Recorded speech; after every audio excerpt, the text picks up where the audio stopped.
I want you to take a look at this icon. What do you see? How does it make you feel? You might start noticing details within this icon. The head shaped like a Pringle chip, luscious hair, even the red bow tie. Well, here's a redesigned logo in the modern day. Fucking atrocious. He has soulless blank eyes, there's no color or detail in his mustache anymore, not even a bow tie. Now he's bald and lifeless. They stripped away everything special about this guy. And it's not just the Pringles brand who's fallen victim to this. There's plenty of other companies that redesigned their logo from being a hit to being shit. A company's brand and logo is pretty much the main thing that attracts customers. Dick's is a genitalia, but when you put it on a brand like this, you know it's a retail company for sporting goods. Think about going to your local mall and walking across all the stores. Each store, whether it be a restaurant, clothing, retail, has a logo that's specific to them. You can take away all the words and detail, but you can still depict what the brand is based on the color and shape. One red circle with a dot in the middle, that's Target. This swoosh is obviously Nike. This one, this is called brand recognition. When the logo is recognizable and familiar that you instantly know what the business sells or offers. And you're more likely to buy something there because you trust them. And each company makes purposeful designs to give a certain feeling to what they represent. Take Campbell's Soup for example. The warm red label and the handwritten script gives a homey vibe, like something your grandma keeps in the pantry. Now look at something more modern, like Microsoft. The clean squares, simple text, and minimal colors gives off that futuristic, tech-efficient energy. And on the opposite end, you have Rolex.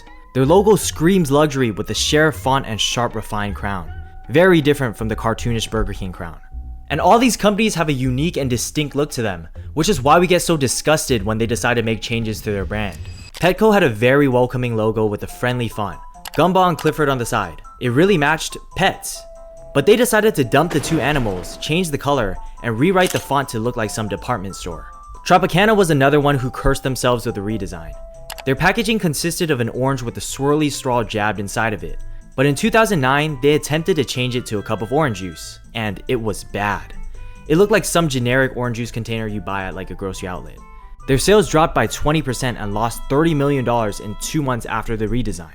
Gap was another one that received so much backlash that they reverted back to their original logo in 6 days. The original logo was a slim font wrapped inside a navy blue square. They changed the font and moved the navy square to the side. I don't even think this logo is even that bad. The original was better, but there's been definitely way worse redesigns. Johnson & Johnson is a company known for their pharmaceutical and medical products, like Tylenol, soap, baby oil, and their logo is very simplistic that making adjustments would completely change the brand. And that's what they did. They changed their cursive font to a plain text, making it look super generic. Burberry, the designer brand known for their checkered pattern, had a whole ass knight on a horse, establishing the brand's luxury. But in 2018, they removed the character. I'm guessing they realized it was a mistake because they brought it back in 2023. Instagram used to be a beautiful Polaroid camera, but since 2016, it's become a 2D pink image. I think I got used to it enough that I don't hate it, but the old logo had so much more personality. The reason why most companies have to keep their logos updated is because they have to fit with the modernized look. Some of these icons look very old-fashioned. You can tell that it looks like a design from over 20 years ago. So these businesses need to grow and evolve to continue their success. Netflix, as we know, is a streaming service used to watch shows and movies.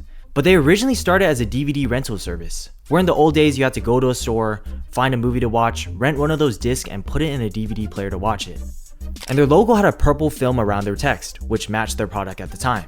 But just like how physical DVDs became outdated, Netflix had to evolve with technology by changing their services to streaming, while also revamping their logo to match their business model. Now it's a simplified N. A brand needs to adapt to keep the company alive in an ever-changing market. And I think the key to making a design look good or better than the previous is to make minor tweaks while keeping the core components of the logo. Most of the soda companies did a good job with their redesigns. Each change did not miss. It was a slight differentiation while keeping their main piece. Like Coca-Cola kept their signature font pretty much the same, and Pepsi kept their rounded Pokemon ball looking thing. I'd say the only bad one was Fanta's new logo in 2023 when they took away their orangeness, but I understand why, as Fanta has more flavors other than orange now. Pizza Hut is another good example. They changed their font to be more handwritten, but still kept their iconic red roof through the changes. They've reverted back to their original logo in 2019, but I honestly think the one from 2010 suits them the best. Other than Apple's original logo in 1976, they've always kept their Apple Bite trademark, only changing the color and gradient of their brand. But like every other good redesign, the core component of Apple's silhouette stayed the same. Burger King's old logo had more personality and color, but at least they kept their component of the text between the two buns. McDonald's had always kept their curved M shape the same, and Starbucks also stayed consistent with their mermaid with the stretch pose throughout the years. Wait, that was their original logo?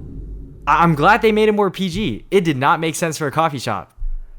However, when you remove the core aspects on what makes a logo special, such as taking away the literal animal mascots from Petco, you ruined it. You're just ruining it. Look at my lips. You're ruining it. Ruining. Every phase of Firefox's redesign was a monstrosity. Back in the old ages of web browsers, Firefox outclassed all of them. Every time I look at Internet Explorer, I get reminded of how slow it was, and Chrome looked like it got lubed up at a Diddy party. Firefox was beautiful, but every new redesign took away details of the fox. In 2009, they took away its fur. Then in 2013, they doled out the color. In 2017, the tail sharp spikes turned to a flame. And in 2019, they done killed the damn fox. It's just a shape of a fox's corpse now. Animal Planet had one of the worst redesigns too. They had a green colorway that matched nature with an elephant. Then in 2008, they removed the elephant, messed around with the text to make it less legible, and in 2018, they brought back the elephant, made it blue, but made the text look like a tech startup. It gives off the same energy as a Twitter logo. And keep in mind, Animal Planet is a TV channel about documentaries and wildlife. I'm sure you guys noticed by now that many companies have been following the trend of minimalism, which is simplifying and removing anything that's unnecessary. One look at the modern buildings and you can see how minimalism has affected something like architecture. Most establishments are just plain old boxes with no detail nowadays. Creativity for designs is an extra cost, and from a business standpoint, it's an unnecessary cost. If it functions the same, there's no need to spend extra money on it. But we can't deny the effort and work put in old architecture. There's a reason why tourists go across the country to New York to see the Eiffel Tower, or go to Paris to see the Empire State Building. People go to Egypt to look at 3D Doritos. And yes, even though these visual designs have pretty much no function, there's a heavy appreciation for the craftsmanship that our ancestors, or slaves, put into it. People are so shocked and mesmerized about the pyramids that there's conspiracy theories that aliens built it. And when it comes to companies and their logo redesign, they try to do the same with minimalism. We got so induced in this idea that less is more that it's become just less. And don't get me wrong, sometimes it works. Like with a lot of tech companies, simplicity is a theme for majority of these brands. But for the most part, mascots and logos shouldn't be nonchalant. The whole point is to make your brand special and stand out. So when you simplify your design to blend in with everything else, it looks dull. It feels lazy. Effort is cool. Putting in work in an art piece like a company logo is important.